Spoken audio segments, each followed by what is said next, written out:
3 പേരുണ്ടെങ്കിൽ നമുക്ക് ധൈര്യമായിട്ട് നമ്മളെ പൊളിറ്റിക്സ് പറഞ്ഞ നാടകം കളിക്കാം. സിനിമ എന്ന് പറയുമ്പോൾ അങ്ങനെയല്ല, ഒരുപാട് ആളുകളെ നമ്മൾ ബോധ്യപ്പെടുത്തിയിട്ടുണ്ട്. ആക്ടേഴ്സ് നമ്മൾ എപ്പോഴും പറഞ്ഞുകൊണ്ടിരിക്കുന്നതാണ്, നിങ്ങൾ പ്രാക്ടീസ് ചെയ്യണം. ആക്ടർ ആണെങ്കിൽ നിങ്ങൾ നിരന്തരം പ്രാക്ടീസ് ചെയ്തുകൊണ്ടേ ഇരിക്കുക എന്നുള്ളതാണ്. എങ്കിലാണ് അടുത്ത സാധനം പറയുമ്പോൾ പെട്ടെന്ന് വേണം നമുക്ക് മാറ്റി ചെയ്യാൻ പറ്റും. വിൻസി ഞാൻ കാണുന്നത് 10ാം ക്ലാസ് സമയത്ത്. അതൊക്കെ നമ്മുടെ നാടകങ്ങളും മോണാക്ട് കളിച്ച് വന്ന ഒരാളാണ്. നാടകം പഠിപ്പിച്ച ആളുകൾക്ക് മലയാള ഇൻഡസ്ട്രിയിലുണ്ട്. ഭയങ്കര ഹാപ്പി ഇല്ല നമുക്ക്. അവിടെ വളർച്ച കാണാൻ ഭയങ്കര രസം. 5 വയസ്സുള്ള കുട്ടി എന്നൊക്കെ വെച്ചാൽ 25 വയസ്സുള്ള ആളുകളായിരിക്കുന്നു കാസ്റ്റുകൾ അയക്കുന്ന ആളുകളാണ് ഇഷ്ടം പോലെ. ഇപ്പോൾ ചിലപ്പോൾ നമ്മൾ ഫീമെയിൽ ലീഡ് എന്ന് പറഞ്ഞിട്ട് നമ്മൾ കാസ്റ്റും കൊടുത്താൽ എല്ലാ ആൺകുട്ടികളും ഫോട്ടോസ് വരാറുണ്ട്. അത് അത്ര തമാശയായിട്ടാണ് അവരതിന് കാണുന്നത്.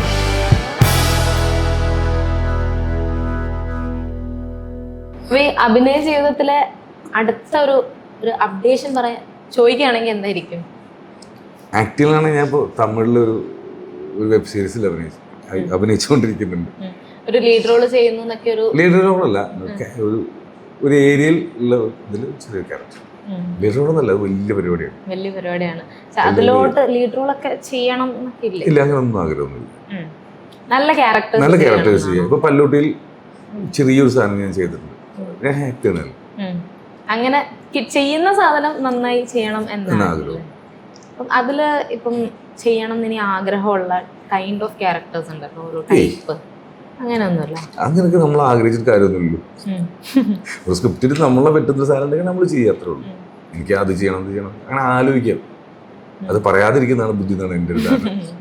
ഈ സിനിമയിൽ വന്നതിന് ശേഷം ചോദിക്കുന്നത് ശരിയാണോ എന്ന് എനിക്കറിയില്ല. സിനിമയിൽ വന്നിട്ട് ഒരുപാട് സിനിമ കണക്ഷൻസ് കിട്ടുമല്ലോ. അപ്പം അവിടെ നമ്മുടെ ഫ്രണ്ട്ഷിപ്പും പ്രൊഫഷനും രണ്ടായിട്ട് കാണണം എന്നാണ്. പക്ഷെ ഇടയ്ക്ക് ഇത് തമ്മിൽ മിക്സപ്പ് ആയി പോവാറുണ്ട്. മിക്സായി പോകുമ്പോൾ പൈസ കിട്ടാറില്ല. അതാണ് പ്രശ്നം. അതാണ് അതിനൊരു പ്രശ്നം. പക്ഷെ നമുക്ക് അത് വെച്ചിട്ട് സൗഹൃദങ്ങളാണ് നമ്മളെ നിലനിർത്തുന്നത് വിശ്വസിക്കുന്നത്. ഇപ്പൊ ചെയ്തിട്ടുള്ള സിനിമകളിൽ ഒരു തുക ഇപ്പൊ ആക്ടേഴ്സിനെ പോലെ അല്ലെങ്കിൽ ഇതിലുള്ള ബാക്കി ക്രൂ മെമ്പേഴ്സിനെ അല്ലെങ്കിൽ ടെക്നീഷ്യൻസിനെ പോലെ തന്നെ പേയ്മെന്റ് ചോദിച്ച് വാങ്ങേണ്ട ഒരു റോള് തന്നെയാണ് ഈ കാസ്റ്റിംഗ് ഡയറക്ടറിനുള്ളത്. അവിടെ ഒരു ഇമ്പോർട്ടൻസ് കുറഞ്ഞു പോകാറുണ്ടോ എപ്പോഴെങ്കിലും? പേയ്മെന്റിൽ ഭയങ്കര ഇമ്പോർട്ടൻറ്റ് കിട്ടുന്നില്ല എന്നുള്ള സത്യമാണ്. പക്ഷെ നമ്മൾ അത്രത്തെ എഫേർട്ടായിട്ട് വർക്ക് ചെയ്യുന്നുണ്ട്, ട്രാവലിംഗ് ഉണ്ട്, എല്ലാം ഉണ്ട്. പക്ഷെ ഇപ്പോഴത് മനസ്സിലായിട്ടില്ല. എന്നാൽ മുംബൈയിലൊക്കെ ഇത് ഭയങ്കര എമൗണ്ട് മേടിച്ച് നമ്മൾ വർക്ക് ചെയ്തിട്ടുണ്ട്. മുംബൈയിൽ നമ്മൾ 2 വർക്കുകൾക്ക് നമ്മൾ കാസ്റ്റ് ചെയ്തിട്ടുണ്ട്, കൃത്യമായിട്ട് എമൗണ്ട് തന്നിട്ടുണ്ട്. പക്ഷെ ഇവിടെ സ്റ്റാർട്ട് ചെയ്തതിൽ നിന്ന്, അതായത് സുഡാനിയിൽ നിന്ന് ഇപ്പൊ പല്ലോട്ടി വരെ എത്തി നിൽക്കുമ്പോൾ ഇത്രയും വർഷത്തെ ഒരു ജേണിയിൽ നോക്കുമ്പോൾ കുറച്ച് അക്സെപ്റ്റൻസ് കിട്ടിക്കൊണ്ടിരിക്കുന്നുണ്ട്. ഇപ്പൊ എന്താണെന്ന് ഏകദേശം മനസ്സിലായി തുടങ്ങുന്നുണ്ട്. പക്ഷെ ഇത് ഓക്കെ എന്നൊക്കെ പറയും. അവസാനം ഇങ്ങനെ തന്നെ ആവും. അടുത്തൊരു 5 വർഷത്തിനുള്ളിൽ കുറച്ചും കൂടെ ഒക്കെ ഒരു വലിയ രീതിയിലുള്ള മാറ്റം വരുമെന്ന് തോന്നുന്നു. തീർച്ചയായിട്ടും വരാൻ സാധ്യത. ഇപ്പൊ തന്നെ മാറിക്കൊണ്ടിരിക്കുന്നുണ്ട് ഭയങ്കരമായിട്ട്. ഇപ്പൊ പുതിയ എല്ലാ വരുന്ന സിനിമകളിലും കാസ്റ്റിംഗ് ഭയങ്കര ഇമ്പോർട്ടൻറ്റ്. കാസ്റ്റിംഗ് ഡയറക്ടേഴ്സും പുതിയ ആളുകൾ വന്നുകൊണ്ടിരിക്കുന്നുണ്ട്. നല്ലതാണ്. ഈ കാസ്റ്റിംഗ് കോളുകൾ ഇടുമ്പോഴും പലപ്പോഴും ഇപ്പൊ ഏജ് വെക്കുമല്ലോ, ഇപ്പൊ ഒരു 15 to 25 അകത്തുള്ളത് വേണം. അപ്പം പലരുടെയും ഒരു ഡൗട്ടായിരിക്കും, ഈ 25 വയസ്സ്, 26 27 വയസ്സുണ്ട്, അങ്ങനെയുള്ളവർ അപ്ലൈ ചെയ്ത് കഴിഞ്ഞാൽ കുഴപ്പമുണ്ടോ എന്നുള്ളൊരു ഡൗട്ട് ഉണ്ട്. നമ്മൾ എപ്പോഴും അയാൾ കണ്ടു കഴിഞ്ഞാൽ എത്ര തോന്നിക്കും, ഒരു സ്ക്രീൻ ഏജ് കൊണ്ട് നമ്മൾ ഇമ്പോർട്ടൻറ്റ് കൊടുക്കാറുണ്ട്. പക്ഷെ നമ്മൾ ആ ഏജ് ലിമിറ്റ് വെക്കുന്നത് അതിലും വലിയ ആളുകൾ ചിലപ്പോൾ അയക്കാറുണ്ട്. 5 വയസ്സുള്ള കുട്ടി എന്നൊക്കെ വെച്ചാൽ 25 വയസ്സുള്ള ആളുകൾ അയക്കുന്നു, കാസ്റ്റുകൾ അയക്കുന്ന ആളുകളാണ് ഇഷ്ടം പോലെ. ഇപ്പോൾ ചിലപ്പോൾ നമ്മൾ ഫീമെയിൽ ലീഡ് എന്ന് പറഞ്ഞിട്ട് നമ്മൾ കാസ്റ്റും കൊടുത്താൽ എല്ലാ ആൺകുട്ടികളും ഫോട്ടോസ് വരാറുണ്ട്. അത് അത്ര തമാശയായിട്ടാണ് അവരതിന് കാണുന്നത് എന്നുള്ളതാണ്. നമ്മളത്ര സീരിയസ് ആയിട്ടാണ് ഒരു സിനിമ അപ്രോച്ച് ചെയ്യുന്നത്. പക്ഷെ ഇവന്മാരെ തമാശയാക്കും. പക്ഷെ എന്താ പ്രശ്നം വെച്ചാൽ ഈ കാസ്റ്റുകളൊക്കെ നമ്മൾ ചെക്ക് ചെയ്യണ്ടേ.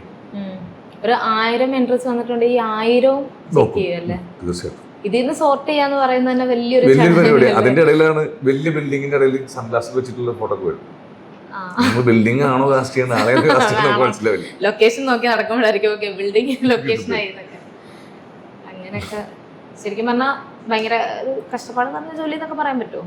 തീർച്ചയായിട്ടും. പക്ഷെ നമുക്ക് ഭയങ്കര ആസ്വദിച്ച് ചെയ്യുന്നതുകൊണ്ട് അത് കഷ്ടപ്പാടായിട്ട് തോന്നുന്നില്ല.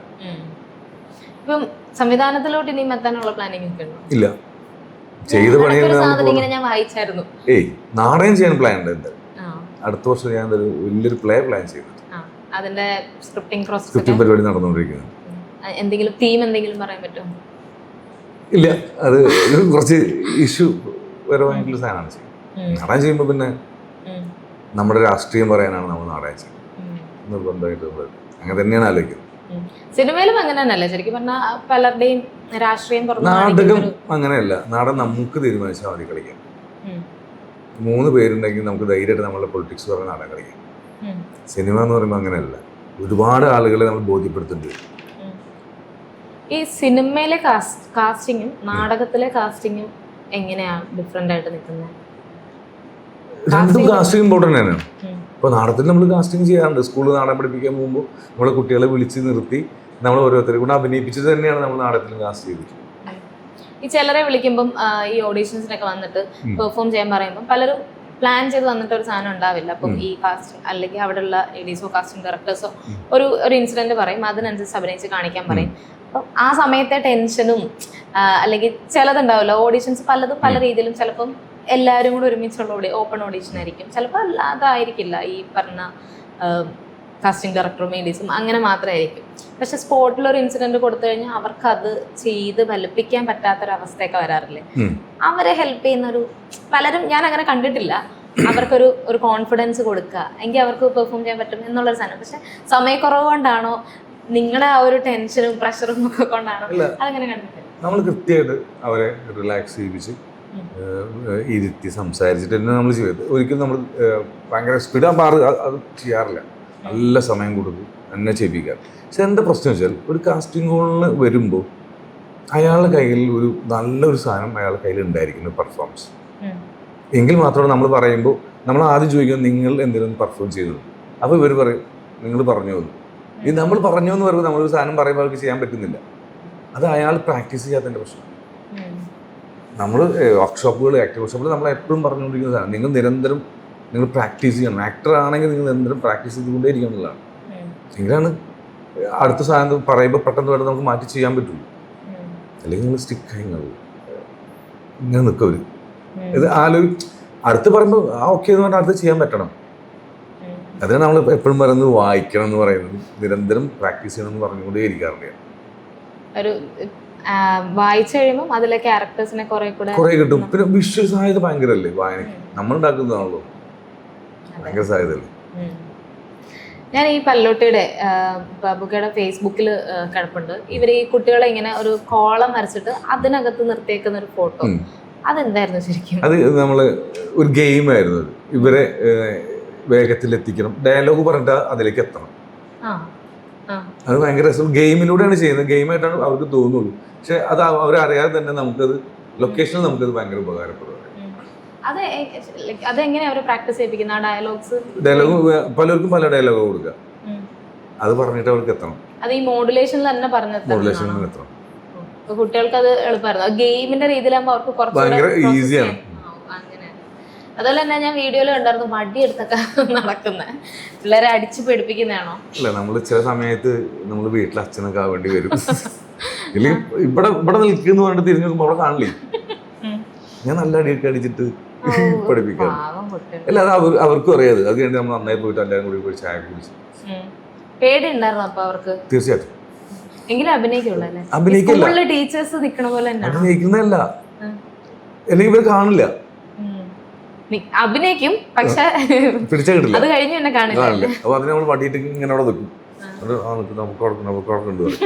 നമ്മൾ അതന്നെയാണ് ആലോചിക്കുന്നത്, നമുക്ക് അവരെ കിട്ടുന്നുണ്ട്. ഇപ്പൊ ഈ എക്സ്പീരിയൻസ്ഡ് ആയിട്ടുള്ള ആക്ടേഴ്സിനെ തന്നെ, അതായത് ഞാൻ വലിയ സ്റ്റാർ വാല്യൂ ഉള്ള ലാലേട്ടൻ, മമ്മൂക്ക അങ്ങനെയല്ല പറയുന്നത്, അതല്ലാതെ തന്നെ വർഷങ്ങളായിട്ട് സിനിമയിൽ നിൽക്കുന്ന എക്സ്പീരിയൻസ്ഡ് ആയിട്ടുള്ള ആക്ടേഴ്സിനെ, അവരെ വേറൊരു സിനിമയിലോട്ട് ചിലപ്പം അവർക്ക് അത്ര വലിയ ഇമ്പോർട്ടൻസ് ഇല്ലാത്ത റോളിലേക്ക് ചിലപ്പം, ഇത് സ്ക്രീൻ ടൈം കുറവായിരിക്കും പക്ഷെ ക്യാരക്ടർ ഇമ്പോർട്ടൻസ് ഉണ്ടായിരിക്കും, അതിലേക്ക് വിളിക്കുമ്പം ചില ആക്ടേഴ്സിന് സ്ക്രീൻ ടൈം കുറവാണ് എന്ന് പറഞ്ഞ ഒരു താല്പര്യം ഇല്ലാതൊക്കെ നിൽക്കുന്ന ഒരു ഇതുണ്ടല്ലേ? ഇഷ്ടംപോലെ. അങ്ങനെ വരുമ്പം ശരിക്കും ന്യൂ ഫേസസിനെ റീപ്ലേസ് ചെയ്യോ അതോ? പക്ഷെ പലരും ഇപ്പൊ ഈ പ്രൊഡക്ഷൻ ഹൗസസ് തന്നെ തീരുമാനിക്കുന്നത് എന്താ, അത്രയും ആ ഒരു ലെവലിൽ ഫേസ് വാല്യൂ ഉള്ള ഒരു ആക്ടർ വേണം എന്നും പ്രൊഡക്ഷൻ ഹൗസസിന്റെ ഒരു നിർബന്ധം ഉണ്ടായില്ലേ? അവിടെ സിനിമ ബേസിക്കലി കച്ചവടം തന്നെയാണല്ലോ. പൈസ ഇറക്കിയ പൈസ കിട്ടാൻ അത് പ്രൊഡക്ഷനെ കുറ്റം പറയാൻ പറ്റില്ല. അപ്പോൾ നമ്മൾ മാക്സിമം നമ്മൾ ആക്ടേഴ്സിന് തന്നെയാണ് വെക്കുന്നത്. പക്ഷെ എന്നാലും ഇവിടെ ഇഷ്ടം പോലെ ന്യൂ ഫേസ് സ്പേസ് ഉണ്ടല്ലോ ഒരു കഥയിൽ, അതുകൊണ്ട് അത് നമ്മൾ ബാലൻസ് ചെയ്ത് പോകും. പക്ഷെ ന്യൂ ഫേസസിനും എനിക്കൊന്ന് ഇപ്പം ഭയങ്കര വലിയ ഓപ്പണിംഗ് ആണ് കിട്ടിക്കൊണ്ടിരിക്കുന്നത്. ഇപ്പം ഒരുപാട് നല്ല നല്ല ബാക്ക് ടു ബാക്ക് നല്ല സിനിമ ഇപ്പം റീസെന്റ് റിലീസ് മുറ തന്നെ എടുത്തു കഴിഞ്ഞാൽ പുതിയ കുറച്ച് കുട്ടികൾ വന്നു. അവര് എനിക്കൊന്ന് പെർഫോമൻസ് വൈസ് നോക്കിക്കഴിഞ്ഞാൽ ഭയങ്കര ഗംഭീരമായിട്ട് ചെയ്തിട്ടുണ്ട്. അപ്പോൾ അവർക്കും വലിയൊരു ഓപ്പണിംഗ് ആണ്. ഇതുപോലുള്ള കുറേ സിനിമകളിലൂടെ ഇവർക്ക് ഓപ്പണിംഗ് കിട്ടുന്നുണ്ട്. പക്ഷെ സസ്റ്റെയിൻ ചെയ്യാന്നുള്ളൊരു സാധനം ഉണ്ടല്ലോ. ഇപ്പോൾ 1-2 സിനിമകൾ ചെയ്തു, അത് കഴിഞ്ഞിട്ടുള്ള ഒരു സസ്റ്റെയിനിങ് പ്രോസസ്സ് ഉണ്ടല്ലോ. നമ്മൾ ഷാജി ഗ്രൂപ്പൊക്കെ പറഞ്ഞാൽ വിളിച്ച് ചോദിക്കാറുണ്ട്. നമുക്ക് പറഞ്ഞില്ലേ, ഞാൻ പുതിയ ആളുകളെ വിളിച്ച് ചോദിക്കുക. നമ്മൾ തന്നെ വിളിച്ചാൽ തന്നെ നമുക്ക് റോള് കിട്ടും. നമുക്ക് എപ്പോഴും ഓർമ്മ ഉണ്ടായിരിക്കണം എന്നില്ലല്ലോ മനുഷ്യന്മാരെ. ഓർമ്മിച്ചുകൊണ്ടിരിക്കാന്നുണ്ടാവും. അടുത്ത പടം തുടങ്ങേണ്ടതെന്ന് കേട്ട ഉടനെ തന്നെ എന്തെങ്കിലും ഉണ്ടാവും എന്ന് വിളിച്ച് ഞാൻ ഇപ്പോൾ അടുത്തൊരു പടം ചെയ്താൽ എനിക്ക് അയാൾ ഓർമ്മ ഉണ്ടാവില്ല. അയാൾ എനിക്കൊരു മെസ്സേജ് ആയപ്പോൾ എനിക്ക് പെട്ടെന്ന് ഓർമ്മ വന്നു. ഞാൻ ഉടനെ തന്നെ പുള്ളിയെ വിളിച്ച് ആ വർക്കിൽ മുമ്പ് ജോയിൻ ചെയ്തിട്ടുണ്ടായിരുന്നു. നമുക്ക് ചില സമയത്ത് നമ്മൾ വിട്ടുപോകും. ഒരുപാട് പേര് ഇങ്ങനെ മനസ്സിൽ നിൽക്കുന്നുണ്ട്. തീർച്ചയായിട്ടും. ഇപ്പം അബൂക്ക കാസ്റ്റ് ചെയ്ത് വലിയ നിലയിൽ എത്തിയിട്ടുള്ള ആക്ടേഴ്സൊക്കെ അവരൊക്കെ ഇങ്ങനെ പിന്നെയും അടുത്ത വർക്ക് കിട്ടുന്നു, ബാക്ക് ടു ബാക്ക് നല്ല വർക്ക് കിട്ടുന്നു. അപ്പം അവരുമായിട്ടുള്ള ഒരു കോണ്ടാക്ട് കീപ്പ് ചെയ്യുന്നൊക്കെ ഉണ്ടോ അവരെല്ലാവരും?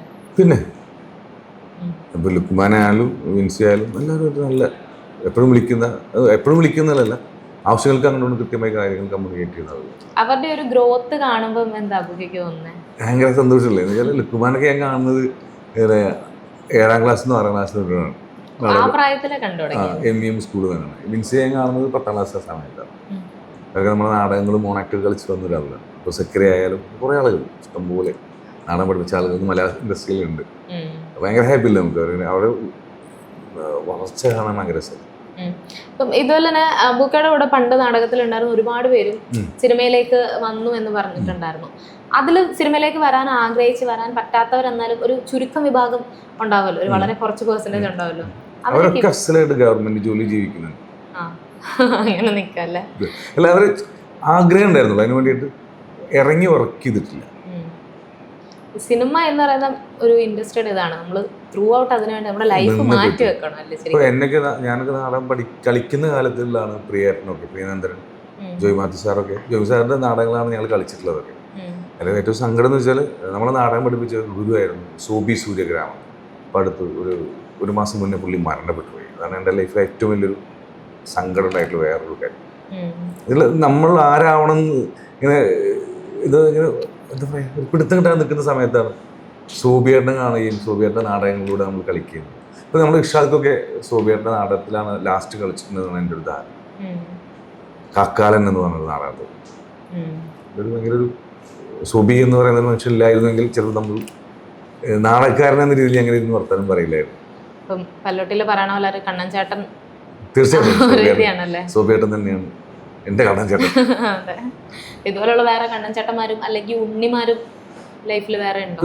പിന്നെ സെക്രട്ടറിയാണ് എന്നെ കാസ്റ്റ് ചെയ്യുന്ന രീതിയിലേക്ക് മാറ്റി വിട്ടത്. അതുപോലെ ആക്ടിംഗ് വർക്ക്ഷോപ്പ് ഞാൻ കൊണ്ടിരിക്കുന്ന ഈ പരിപാടി ആദ്യം ഇത് ഡിസൈൻ ചെയ്യുന്നത് എൻ്റെ ഏറ്റവും അടുത്ത സുഹൃത്താണ് കൃഷ്ണദാസ് കടനാട്. പുള്ളി ആർട്ട് ഡയറക്ടറൊക്കെയാണ്.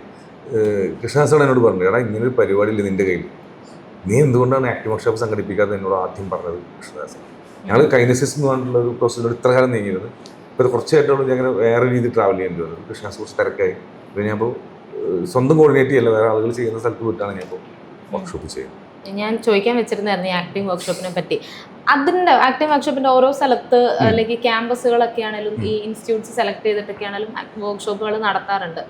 അവിടുന്ന് ഈ പറഞ്ഞ പോലെ കാസ്റ്റിംഗ് ചെയ്യുന്നുണ്ടോ? പോലെ നമ്മളെ വർക്ക്ഷോപ്പിൽ വന്ന ആളുകളെ മിക്ക സിനിമകളിലുണ്ട്. ഇപ്പോൾ 1000 Plus തന്നെ നമ്മളെ വർക്ക്ഷോപ്പിലുള്ള ആളുകളുണ്ട്. എന്തിനും നമ്മളെ പല്ലൂട്ടിയിലുണ്ട് നമ്മളെ വർക്ക്ഷോപ്പിൽ. ആരായിരിക്കും അതിലുണ്ട്? അതിൽ 3 പേരോളുണ്ട്. ഒന്ന് ഫൈസൽ എന്ന് പറഞ്ഞ പ്രിൻസ് അഭിനയിച്ചിട്ടുള്ള ആളുണ്ടായിരുന്നു. പിന്നെ അതിലെ പിയൂണായിട്ട് അഭിനയിച്ചിട്ടുള്ള ആളുണ്ട്. പിന്നെ കണ്ണൻ ചേട്ടൻ്റെ അമ്മ നമ്മളെ വർക്ക്ഷോപ്പിലുണ്ടായിരുന്നതാണ്. പിന്നെ എൻ്റെ വൈഫായിട്ട് അഭിനയിച്ച അവൾ നമ്മളെ വർക്ക്ഷോപ്പിൽ വന്ന ആളുകൾ. ഒറ്റ സിനിമയിൽ 4 ആൾ പോരെ? പിന്നെ അല്ല, ഇവരൊക്കെ അതിന് മുന്നേ പടങ്ങൾ അഭിനയിച്ചിട്ടുണ്ട്. നമ്മളെ വർക്ക്ഷോപ്പിൽ ഉണ്ടായിരുന്ന ആളുകൾ. ഇപ്പോൾ 1000 Plus-ലുണ്ട്. പിന്നെ അർഷദ് ചെയ്ത പുതിയ പടങ്ങളിലുണ്ട്. ഇഷ്ടംപോലെ പടങ്ങളിൽ നമ്മളെ വർക്ക്ഷോപ്പിൽ വന്ന ആളുകളുണ്ട്. പക്ഷേ എല്ലാവരും നമുക്ക് എടുക്കാൻ പറ്റില്ല. അപ്പോൾ നമുക്ക് ആ സിനിമയ്ക്ക് ആ കഥാപാത്രം ഓക്കെ ആണെങ്കിൽ നമ്മൾ വർക്ക്ഷോപ്പ് പരിപാടി ഒന്നും ആലോചിക്കാറില്ല, അവരെ തന്നെ നമ്മൾ കാസ്റ്റ് ചെയ്യാറ്. അപ്പം ഒരുപാട് വിശേഷങ്ങളൊക്കെ സംസാരിച്ചു.